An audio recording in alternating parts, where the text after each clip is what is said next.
राधा संग खेले कान्हा हरी हरी होली। राधा संग खेले कान्हा हरी हरी होली। हे हरा है गुलाल माँ की साड़ी है लाल, जरा खेलन दे खेलन दे। राधा संग खेले कान्हा हरी हरी होली। राधा संग खेले कान्हा हरी हरी होली। राधा संग खेले कान्हा हरी हरी होली।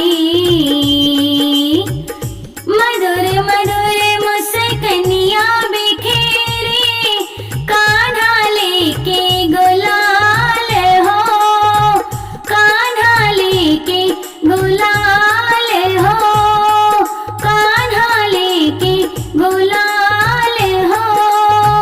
रंग मले बिन जाने न दोई, राधा शरम से लाल होई। राधा शरम से लाल हो। हे मगन मगन भई धरती गगन, मगन मगन भई धरती गगन, देख के दोनों का प्यार हो। राधा संग खेले कान्हा हरी हरी होली।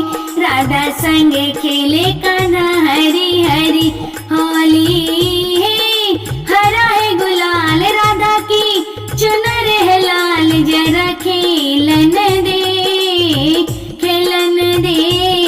राधा संग खेले कान्हा हरी हरी होली। राधा संग खेले कान्हा हरी हरी होली।